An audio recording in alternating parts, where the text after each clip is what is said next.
The show's about to start. Are you ready?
What's going on? Welcome to the show.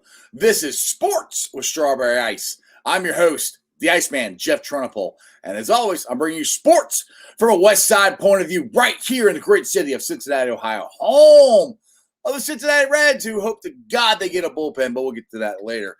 Now, this show and every show is brought to you by T Properties. T Properties, quality housing for quality people. Check out the website at www.tpropertiesllc.com for all your rental property management needs and your rental needs. All right, guys, do me a favor. If you found this show, hit that like and subscribe button. Smash that thumbs up. I'm up to 1,131 subscribers. That is awesome. Let's try to keep it rolling. Let's get to 10,000, then 100,000, then 1 million. Let's make Strawberry Ice go worldwide. Just kidding. Let's just try to get some more subscribers. And as always, the new thing we have on the channel is Super Chats. So if you guys like to support what I'm doing in the comments on the YouTube channel, go there and you can donate and do the Super Chats. Now, on today's show, we have Scott Dougherty. I knew I was going to mess it up. Dougherty. Dang it. I knew it. I just do this. There you go.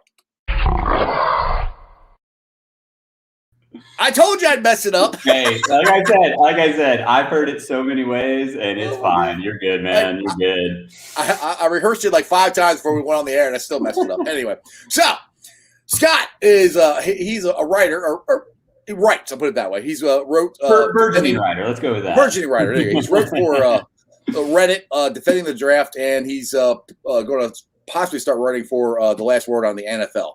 But the reason you're here today is about your article that you wrote on the Bengals draft and defending the draft. And if you guys haven't checked it out, let everybody know where they can check it out first. Yeah, so Reddit does a series every year on the NFL draft subreddit called Defending the Draft. They put up a big hub post, and then they just go basically in the draft order.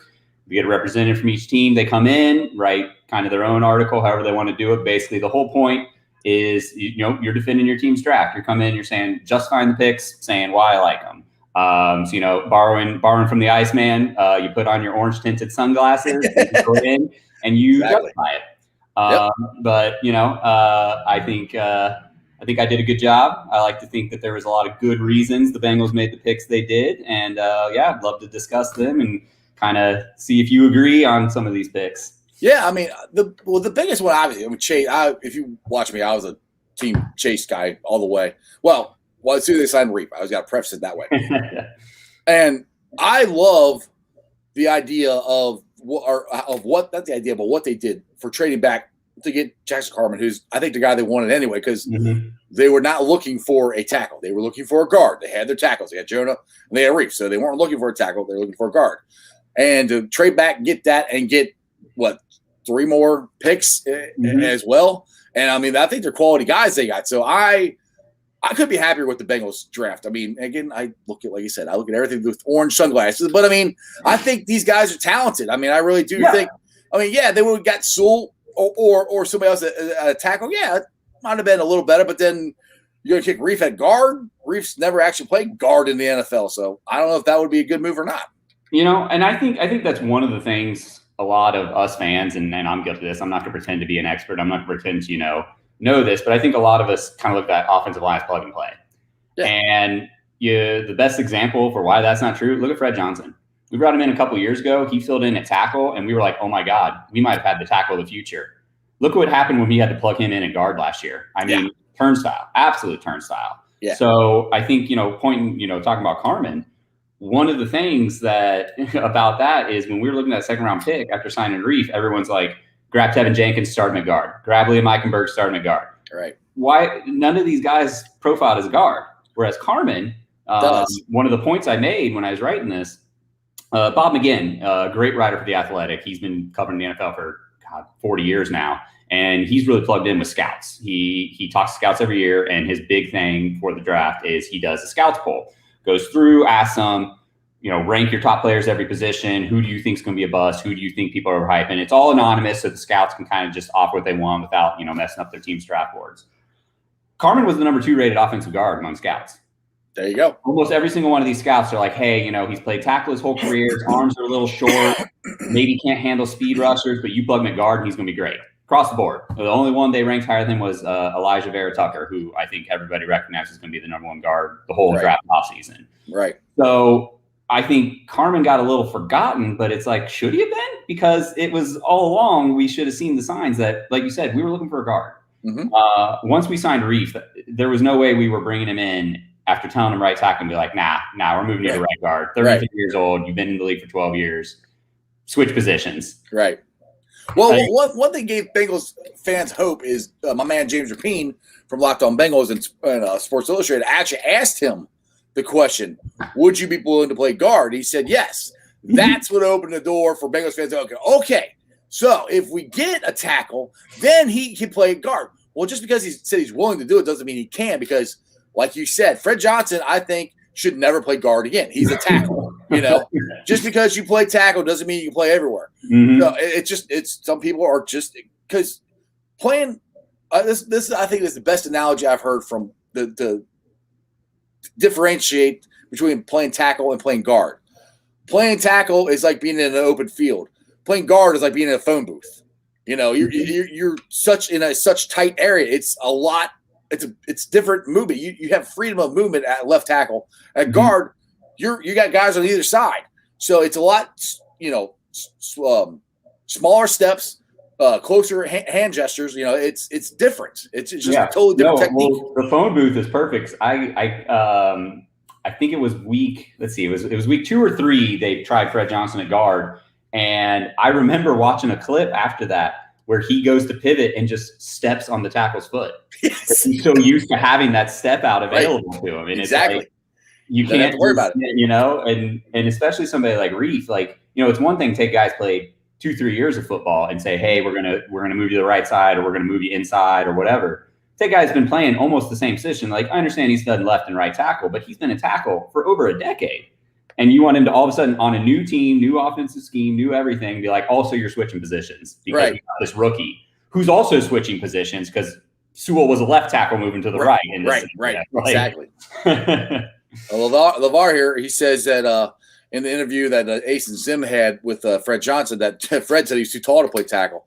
Well, he's too tall, and it's nothing. And this is nothing against Fred Johnson. Yeah, I think Fred Johnson has a very good shot to be our future right tackle. To be honest, I still love him as a swing tackle. Absolutely, yeah. I think. Yeah, but what is he? 6'8", I think. 6'7". He's a tall dude. He's lanky, and that's a great point there. That you're going to get stood up by this interior pass rush when you're that height. Unfortunately, it's the same thing. Everyone always talks about arm length. Oh, you don't have long enough arms, you can't be a tackle. Right. But then everyone thinks it seems like the thought is, well, if you can't make it a tackle, you can cut it at guard. And it's like, no, guard's not just a step down from tackle. It's a different position. It's different. Yeah, it's different. I mean, even switching sides is different, left to right. It's because everything's the exact opposite of what you were doing.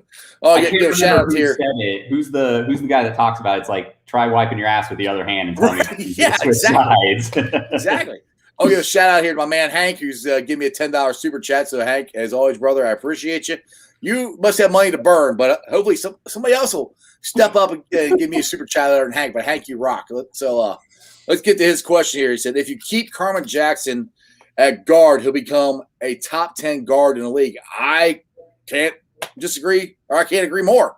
Yeah, I really do think Carmen Jackson is going to be a stud at guard, and I'm not one that's like, okay, he's going to play guard for 1 year, then we're going to kick him back out to tackle.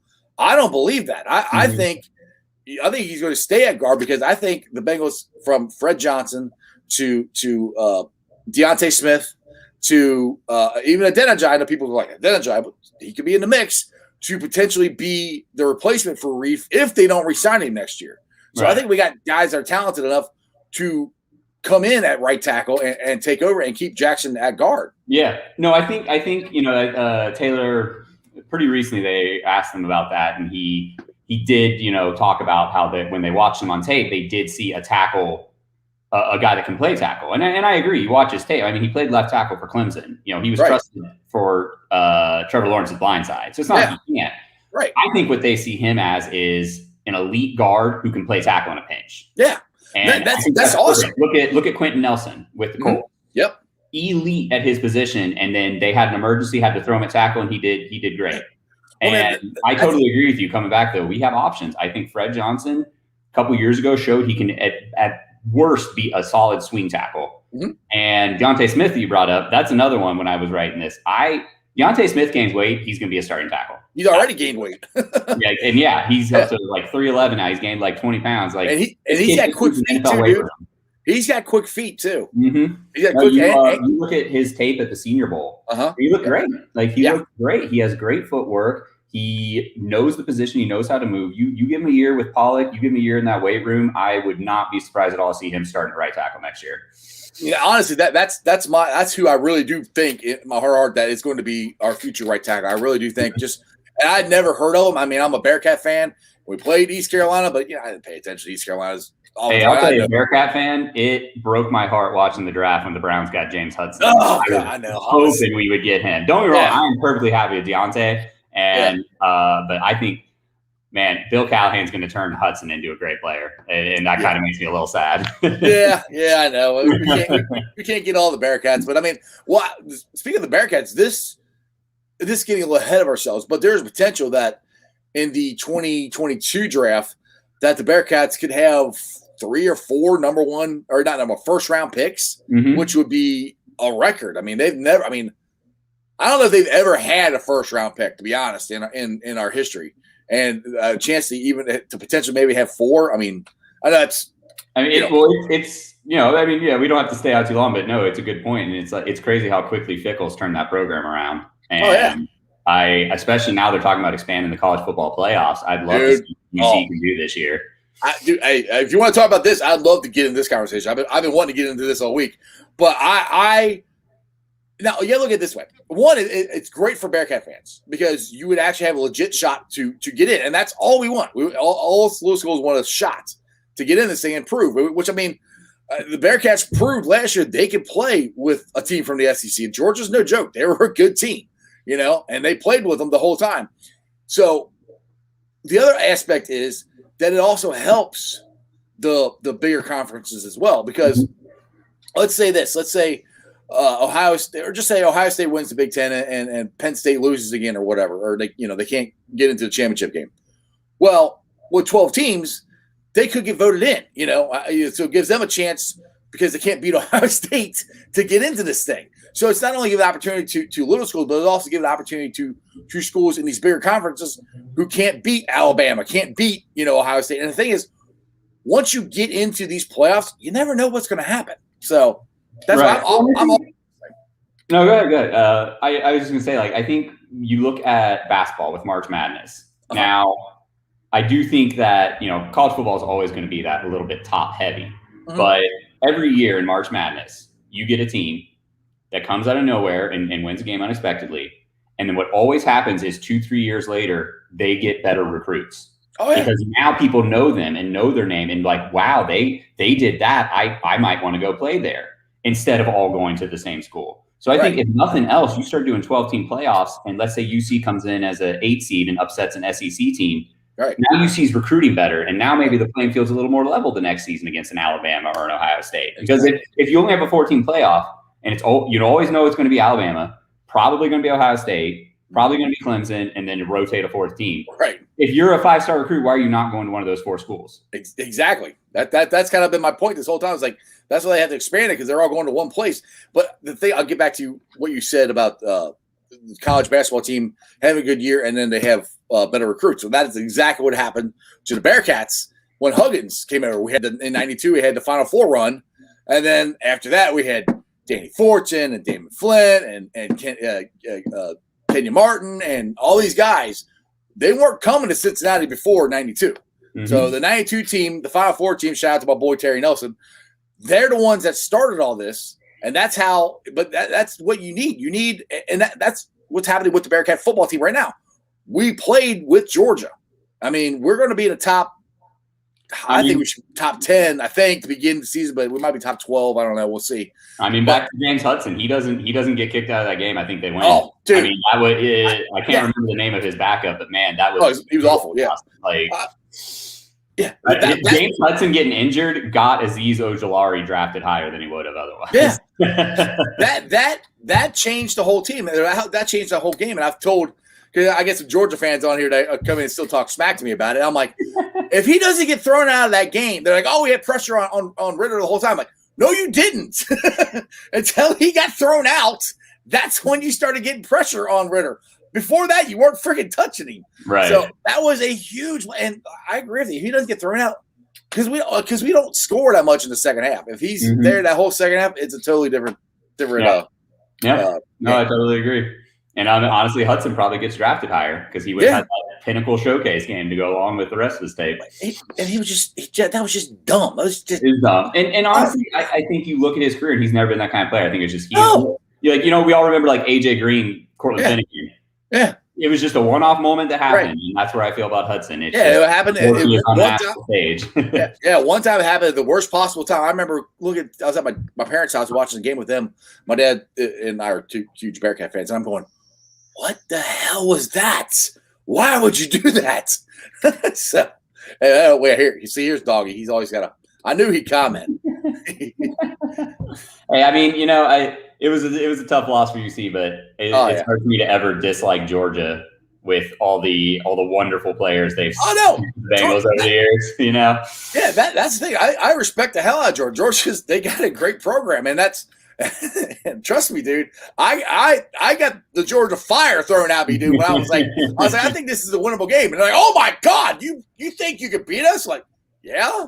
Why? I'm like, because we're pretty damn good. That's why. I'm like, nobody knows it. And, I'm like, we might lose, but that's the thing. It's like people get on me all the time because I'm over optimistic sometimes. But I'm like, I'm a fan, dude. I'm not a journalist. I'm a fan. So yeah, I'm going to be optimistic on my teams. Now, when things like are happening with the Reds right now with the bullpen, my optimism kind of goes out the window a little bit. And actually, you had a really good point when we were talking before the show of how the Reds offense seems to just go away once the bullpen comes in and gives it up. And I'm like, yeah, that's a good point. But it's kind of like the offense is probably like, what the hell else are we supposed to do? We'll score runs and you guys will give up even more runs. Right. Well, I mean, look at against the Cardinals. I mean, we ended up winning it, but we gave up 7-run lead in the 7th inning, and it's like you're in one inning offense. You're like, we gave you a 7-run lead. What more do you want from us? Yeah, and they gave up in one inning. It wasn't over a month. One inning, they gave up 7 runs. Now we got lucky, and Jesse Winker had a career game, and won the game for us. But and it's just I've said this. It's frustrating. I am so beyond frustrated with this because we can have a team that can win this division, I think, if you have a bullpen, and I know at Crown on here, I know he said he wants to bring up Nick Lodolo and Hunter Green, and in his mind, that'll solve everything. It's not going to solve everything because the worst case for me, especially Hunter Green, you bring him up too early, then you have a Homer Bailey situation again, where you stunted him for years before he actually got to where he wants to be. I'm as good as I think Hunter Green and Nick Lodolo are going to be. I'm willing to wait, and that's the point. The Reds are willing to wait but they weren't willing to put their money out there to go get a bullpen. All they had to do was keep Iglesias. They traded him. All they had to do was pick up Archie Bradley's option, which we were talking before. That wasn't even that big of an option. I think it was like, $3 million or something like that? It was nothing. I mean, yeah, it was dropping the bucket for a major league team. Yeah, I mean, $3 million for you and me is a lot of money, but for them, it's not that much, But and it's also too like, back to your point about waiting, and it's like, yeah, I'm 100%. Don't bring up Green, don't bring Lodolo. But let's say they're ready next year. Yeah. Do we still have Castellanos next year? Right. Because he's got that option. And then now he's gone. Okay, we do have a lot of outfielders, so maybe Shogo gets more play time. You got Naquin, Senzel's healthy again. But it just always feels like, we had the pitching, but then the offense wasn't there last year. Now we got the offense, but the pitching's not there. And then, okay, well, next year now we got some new pitching. And it's like, you can't always wait. Like, now, again, I'm not saying bring Green and Lodolo up, but yeah, they should have gone out and got somebody else to help solidify this roster. Right. And the thing is, that's what I just don't get.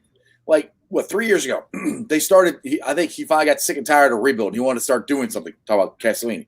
They got Puig. Then when I got Sonny Gray. No, it wasn't a playoff team, but it was a start of trying to get there. And then the next year he went all in, which is great. And then the pandemic hit, and we had a 60-game season, and the offense just never clicked. So I still don't understand. You're a cry poor. No, as far as I know, no Major League Baseball team lost money last year with no fans in the stands. So, no, you did not make as much money as you had anticipated. Nobody did. So, for you and to just do a little bit to help your team out that you own, and you claim you said you want to bring championship baseball back here, go get some freaking bullpen help. I'm not even at this point, I'm not even complaining about the shortstop, which is another gaping hole you should have fixed. But at least the bullpen is the worst position right now. Mm-hmm. And people get mad at David Bell, like, oh yeah, maybe he should have kept Luis Castellanos in a little longer the other day. But okay, so you take him out and he pitches to the 7th inning and the bullpen blows it in the 8th and 9th. What's the difference? I'm not saying that would have definitely happened, but pretty good shot that would have happened because they can't pitch right now. No, right. I mean, and now Anton's on the disabled list. Sims, I think, is wore out because they've been pitching him like crazy. Who's he going to down there? Right. That's right. What does he do? I mean, you gave Garrett a week off, and he had one good outing, and then was back to Garrett. But to your point too about money, what I don't understand, and this is a Castellini thing. This is also a Mike Brown thing.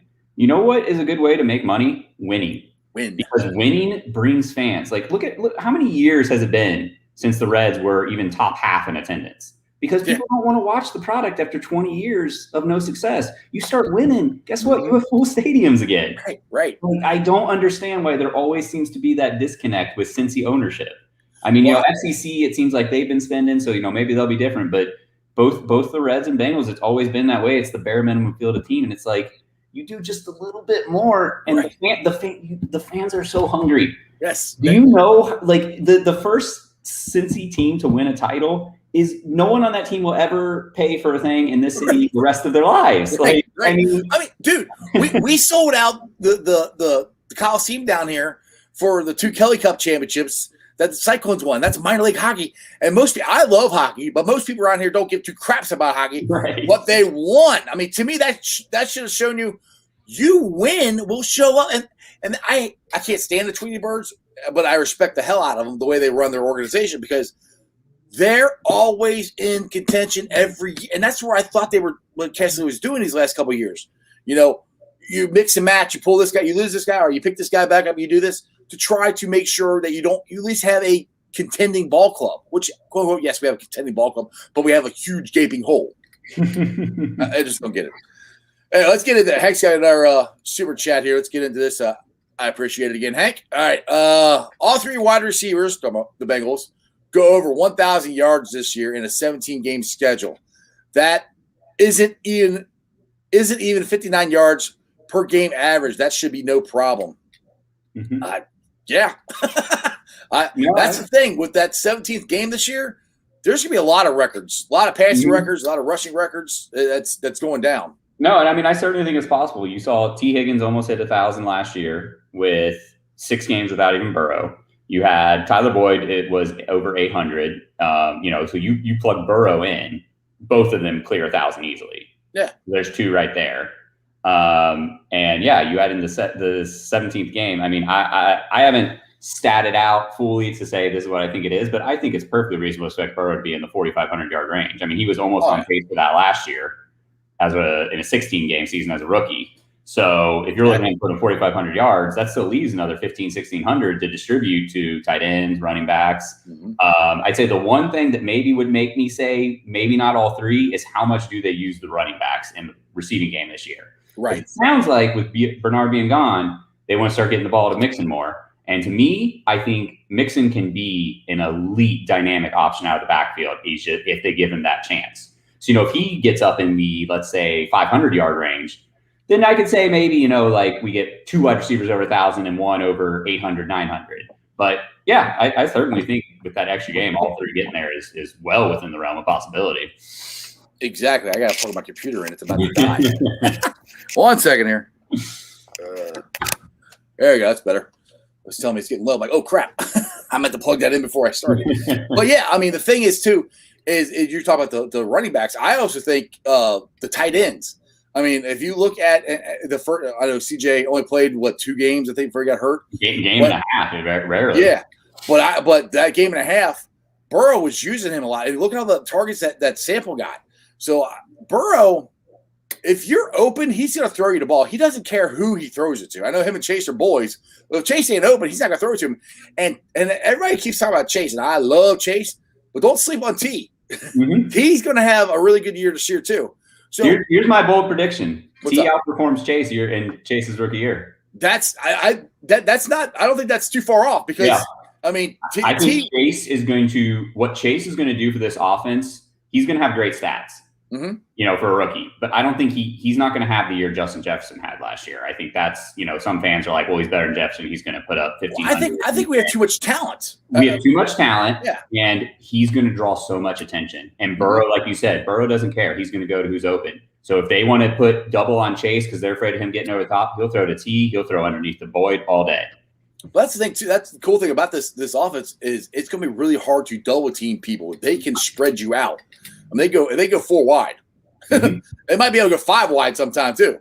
I mean, it's going to be. Yeah. I mean, you look at you take our top 3 wide receivers. You got Tate. You can throw out there that 4th. Put Uzama out wide. He can run out that wide. I mean, I think Chris Evans, the kid I call him Captain America, the kid they got from Michigan. I think he has a shot at being Geo 2.0.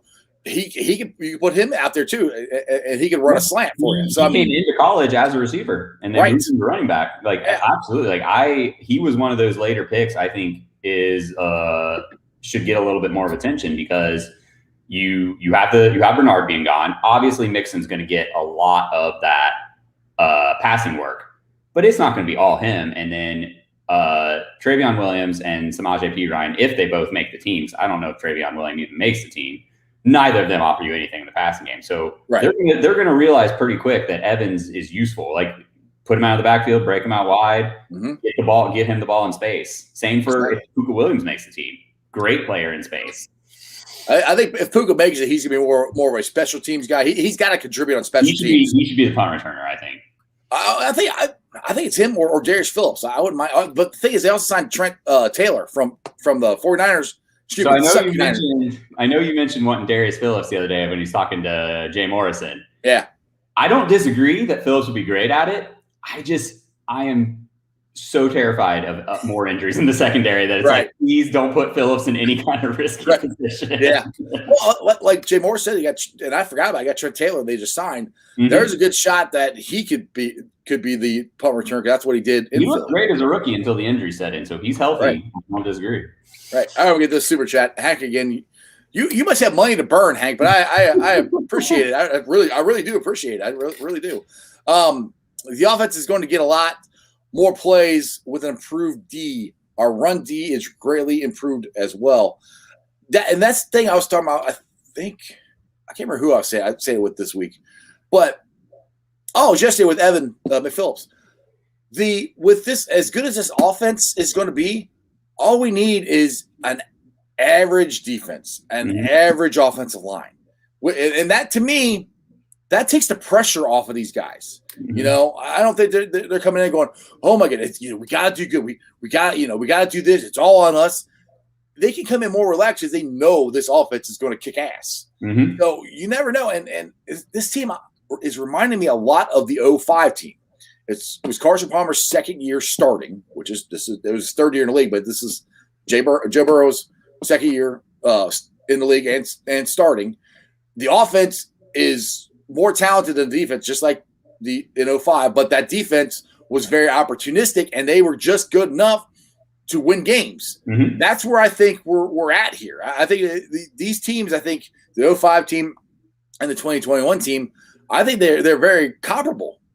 I think that's a very good comp, because I agree. You don't need a lead across the board. And I think so much of our team last year was dead last in the league or near the bottom of the league. And especially both lines. And then with Hank talking about run D, Tyler Sheldon. Yes. That pick.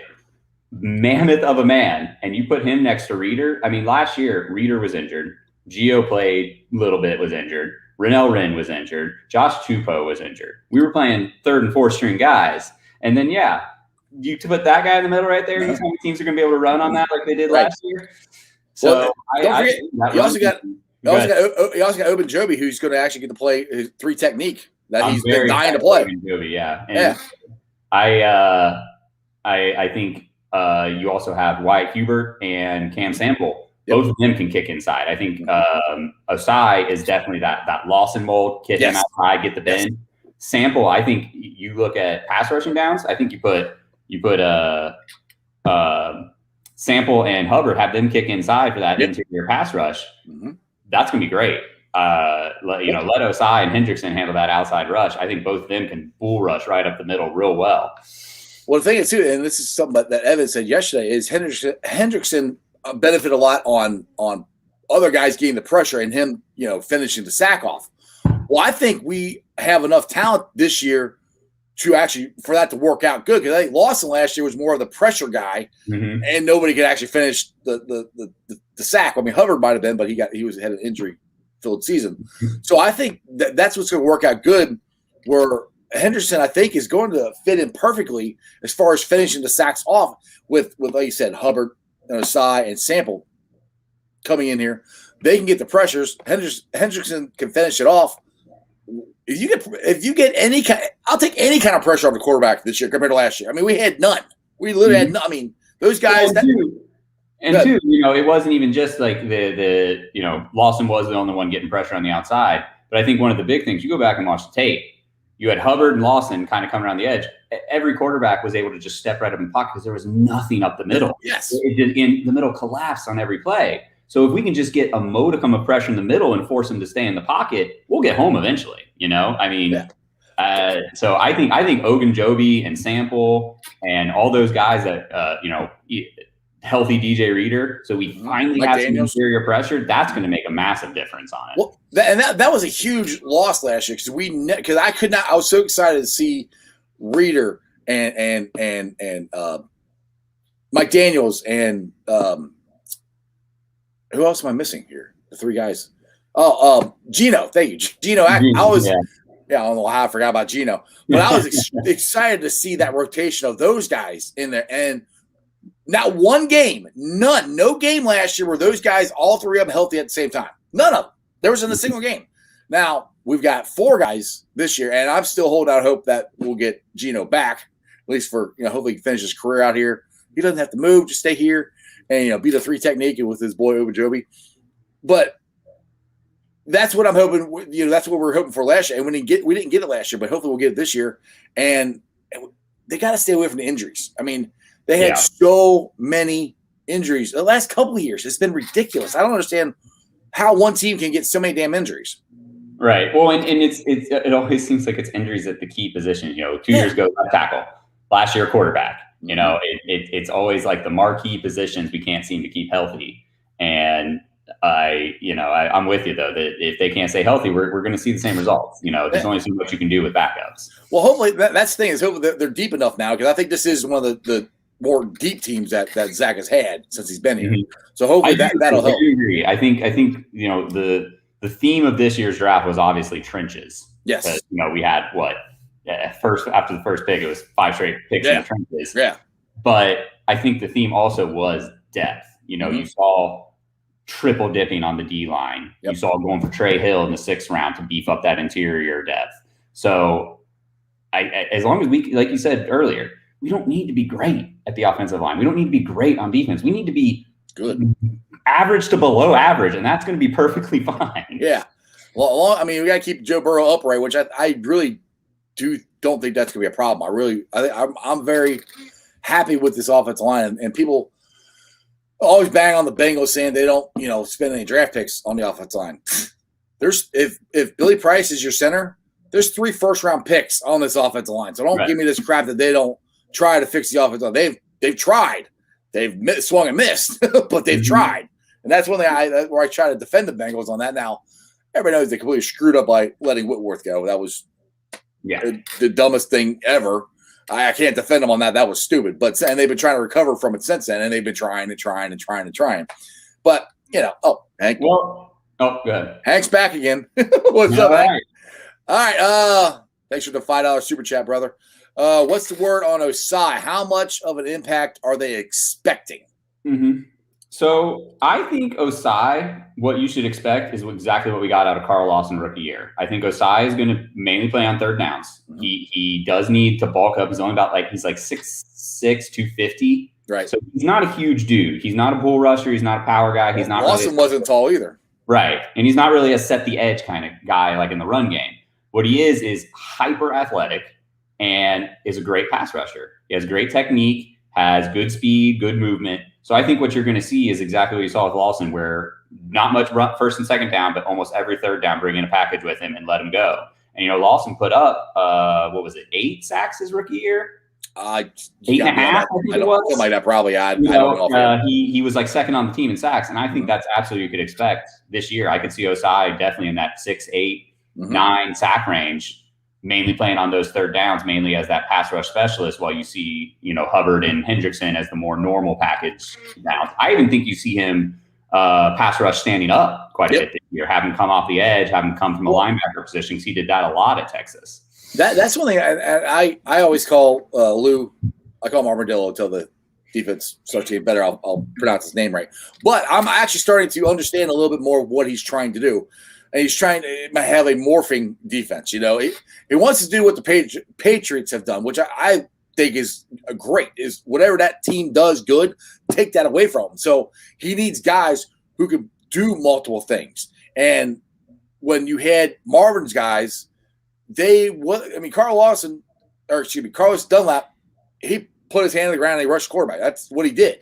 He didn't drop back. He didn't, go on the inside. He didn't do a whole lot else. He was really good at what he did, but that's what he did. Lou, I think, wants guys who are more versatile and can do different things. And I think he's got that this year, and I'm hoping it works out. But we'll find out. Still not. There's no more excuses for Lou this year. No. I was definitely in the camp of not bringing him back because I haven't been very impressed, but you're absolutely right. They've gotten him the guys he wants. He loves those hybrid guys. Sample can move up and down the line. Osai can drop back and move out to the linebacker position. You got Hendrickson, who's that more prototypical pass rusher. Mm-hmm. You got Khalid Kareem, who can play inside and out. You have guys that are versatile. You can do those mixed fronts like you want. So do it. You put up 17 sacks last year, which is horrible, almost unfathomably bad. Right. So exactly. Honestly, like you said, we only need an average defense. But if we get through a quarter of this season and we're still seeing what we saw last year, he needs to go because we can't have another year. Look, how many games last year did the defense give up touchdown right in the last 2 minutes? Colts game, Browns game, and it killed us. So if we lose a couple games in those first quarter of the season because of that, he's got to go. Right. Yeah, the thing I always bring this up about Lou, it doesn't seem like he makes adjustments. And the game that I always go to is the Colts game last year. We were up 21 points, and I could literally watch the TV and say they're going to throw it over the middle.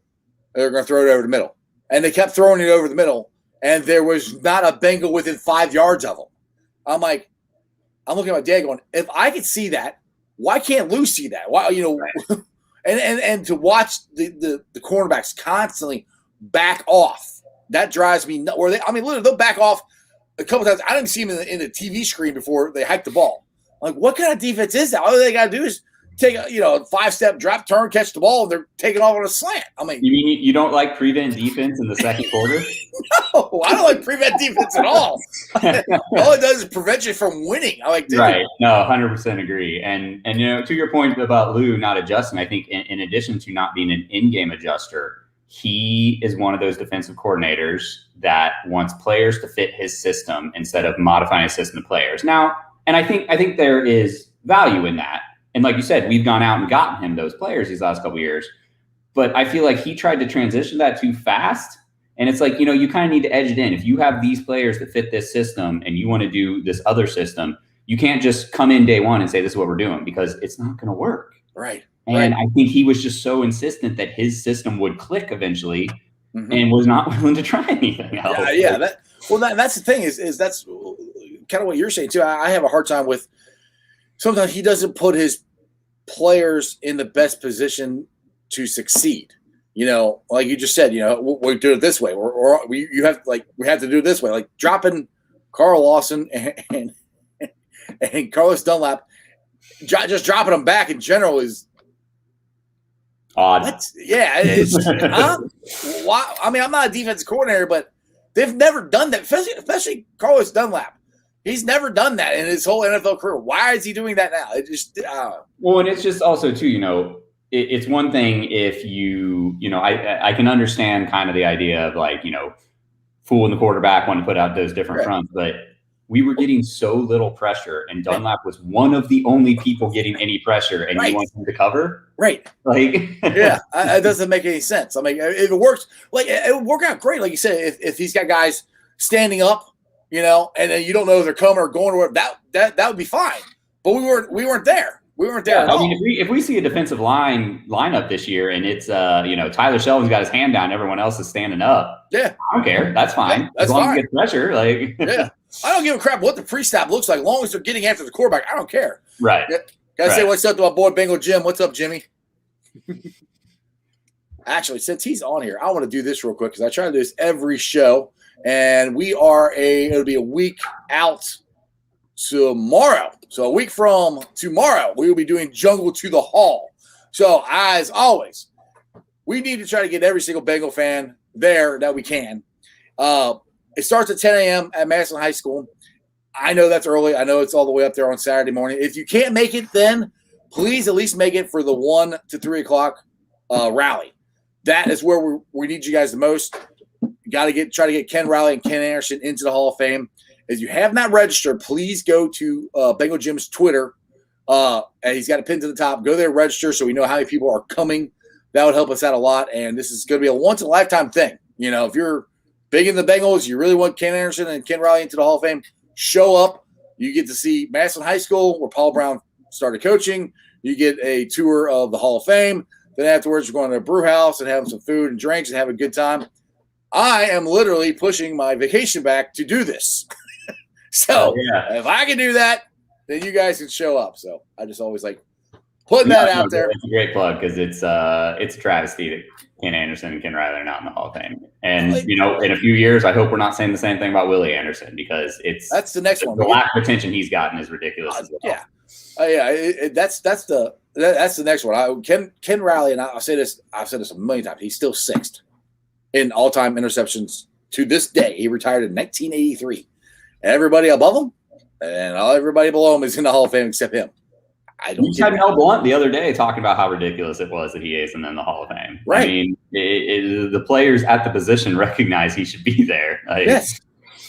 Here it is. Look, everybody up there. Charles Woodson, he's going in this year. Ed Reed, Ryan Lott, they're all below him. We got Night Train, and Rod Woodson, all these guys. Right in the middle. 65 interceptions, not in the Hall of Fame. And then you got Ken Anderson, who he actually let. And I always compare him to. Oh, geez, I forget his name. The quarterback for the Chargers. That's in the Hall of Fame. Oh, Dan Fouts. Dan Fouts, yes. Dan Fouts is in the Hall of Fame. Ken Anderson literally beat him to go to the Super Bowl in his NFL MVP season. Probably, in my opinion, probably the best Bengals game of all time. Yes, that's hard to top. Oh, it's awesome. The fact that Dan Fouts, and this is nothing against Dan Fouts. Dan Fouts could be in there. He should be in there. That's cool. But if he's in there, why the hell isn't Ken Anderson in there? Makes no sense. I mean, led the league in passer rating 4 different times. Every other quarterback that's done that's in the Hall of Fame. Led the league in accuracy at least 3. It might have been 4 times as well. I mean, he was kind of Drew Brees before Drew Brees. Super accurate quarterback. You put him in the offense now? Yeah, he's Peyton Manning. He's Drew Brees. He's killing it just like those guys are. Yeah, you do. You look at all the era-adjusted stats they do, comparing, trying to account for the different rules and plays and stuff, and he always grades out excellently. Yeah, exactly. He was throwing 4,000 yards and 70% completion in the early 80s. I mean, no one threw 70% again for like 20 years over the season. Yeah, so it's a travesty. I want both of them in next time. Yeah, I think they both. I think we'll Are they? Are the Kins your choice for the Ring of Honor this year? Oh, absolutely, yes. Well, I mean, the thing is, if we're making this big deal, this big push to put them in the Hall of Fame, and we're not going to put them in our own Ring of Honor as the first 2 that the fans can vote in, then how is the Hall of Fame going to take us seriously? Is my opinion. No, I agree. So, I think honestly, that's one of the reasons the Hall of Fame hasn't paid as much attention to us, because it's like, if we don't celebrate our own players, why are they? So I 100% agree. It guts me that Ken's unfortunately already passed before he gets to see his name in the Ring of Honor and hopefully eventually the Hall of Fame. But I there's lots of deserving names on there, and obviously most of these guys are going to get their chance to shine. But I think year 1, it's got to be Ken and Ken. Yeah, absolutely. I mean, that's. I just find it hard. I mean, I've talked to other guys like, I voted for Willie Anderson, which there's nothing wrong with Willie Anderson. I think Willie should be in. It's just the fact of the matter that we were making this push, and we all believe that these guys should be in the Hall of Fame. I don't see how we can't make them the first 2. Willie Anderson would probably tell you, vote for these guys over me. He's the most humble dude I've ever heard talk. Right, exactly. And Hank's like, it's not officially retired, Hank. Again, thanks for the $5 super chat. But there's been, I think, one. I was talking to Ken Riley the second. I think a kicker or a punter wore 13 in a preseason game once, and that was it. Other than that, nobody's ever wore 13 for the Bengals. That's the truth. Nobody's ever wore. That should tell you something right there. I would be interested to see, along with the Ring of Honor push, if they do ever retire numbers. It's never been our thing. But like you said, we haven't reissued 13. We don't reissue 78 for Munoz. So I would be interested to see that if let's say the senior committee does put Ken Riley in, do they do like a jersey retirement or something for him as an extra little acknowledgement, and bring in. I had Matt Ritchie on here from the season ticket office Wednesday, I think it was, or Thursday. I don't remember what day it was. And I was trying to find out, when they do the Ring of Honor, those games, what they had coming, and he wouldn't tell me anything. I was like, dang. I was trying to get some, but he said they got something coming. So, I mean, it'll be interesting to do that. And football numbers, well, the reason they didn't retire football numbers as much is because they had these rules where, only certain positions could have certain numbers, so they would run out of numbers. Well, now those are kind of going out the window. Me and Chase is Uno, which is called Uno. He's number 1 now. So that might be more of a prevalent thing to happen now, that they might actually retire numbers, which 13 and 78, they're retired anyway. Nobody's worn. I mean, I do think somebody wore 78 in a preseason. I do think I remember that, and I was pissed off. I'm like, why are you wearing that number? Nobody should be wearing that number.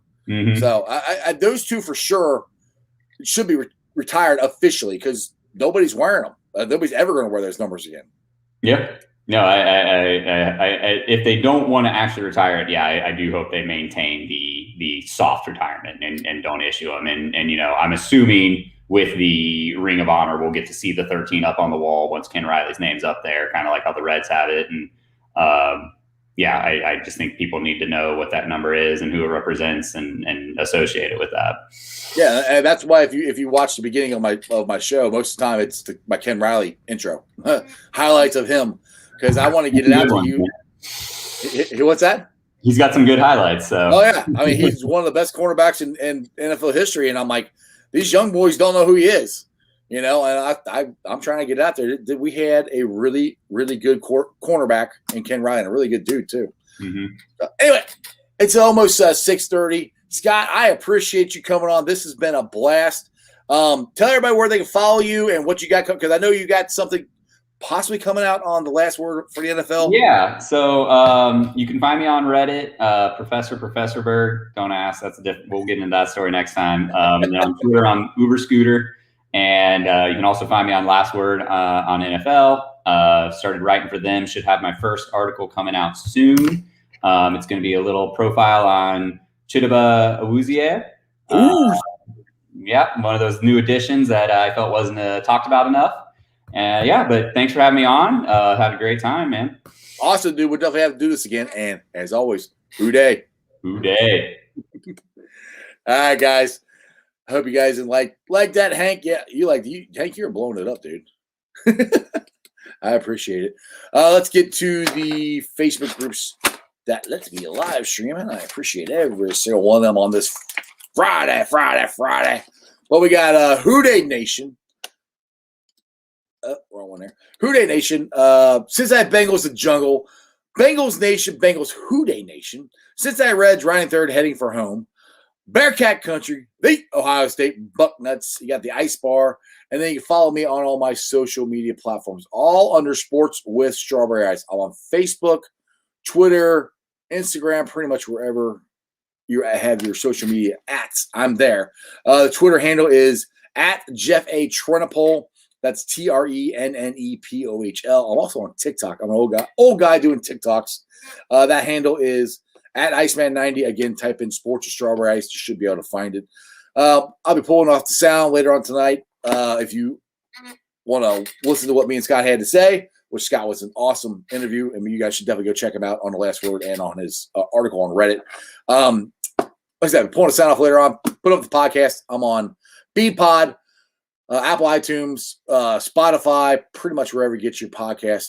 Make sure you go there, rate, review, download it. Tell your friends, tell your neighbors about Sports with Strawberry Ice.